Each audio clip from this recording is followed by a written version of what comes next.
Welkom bij Extra Journaal, nieuws uit Curaçao, vers van de pers.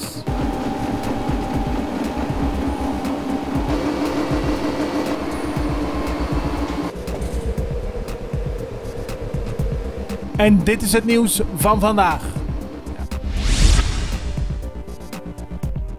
In de nacht van zondag op maandag is het lichaam gevonden van een man in de wijk Seru Papaya. Rond 5 uur 's ochtends kwam er een bericht binnen bij de politie. En toen ze gingen kijken lag er naast een gebouw in Kaya Awaseru het lichaam van een man die was met meerdere messteken om het leven gekomen. De politie heeft de zaak in onderzoek. Zo'n 50 medewerkers van de Girobank blijven vanaf vandaag thuis. Ze zijn ingegaan op het aanbod voor vrijwillig ontslag. Het gaat niet goed met de Girobank en de bank moet af van een deel van het personeel. De enthousiasme om in te gaan voor het vrijwillig ontslag was groot. Dit is de eerste groep en die bestaat uit zo'n 50 mensen. Want deze groep is niet langer aan het onderhandelen met Insel Air. Dat heeft het bedrijf bekendgemaakt. Want deze groep zou met Insel Air in zee gaan als strategische partner. Enkele maanden lang is er onderhandeld, maar volgens het bedrijf dat gevestigd is in de staat Florida in Amerika zijn de onderhandelingen gestopt. Het bedrijf wil daar open over zijn en wenst Insel Air succes met de toekomst. Op 17 oktober zal de veiling plaatsvinden van het hotel Howard Johnson. Zoals bekend is het hotel onlangs failliet gegaan en op deze manier wordt er gekeken naar een nieuwe eigenaar voor het hotel op het Brionplein. De richtprijs is 9,5 miljoen gulden.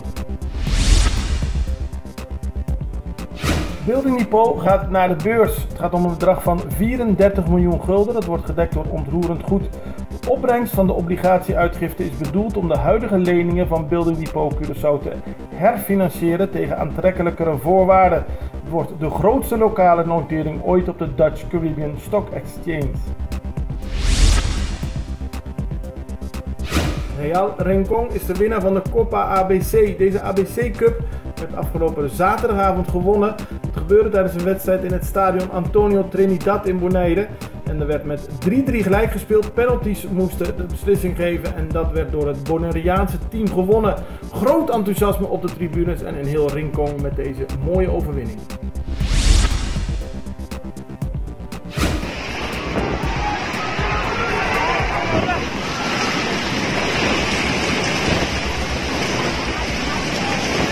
Er zijn al meer dan 800 doden geborgen in Indonesië. Het zijn de slachtoffers van een aardbeving die werd gevolgd door een tsunami. De slachtoffers vielen op het eiland Sulawesi. Er wordt nu nog driftig gezocht naar mogelijke overlevenden, maar er is ook zorg over het gebrek aan drinkwater in het getroffen gebied. Dit was Extra Journaal met nieuws uit Curaçao in het Nederlands elke doordeweekse dag. Tot de volgende keer.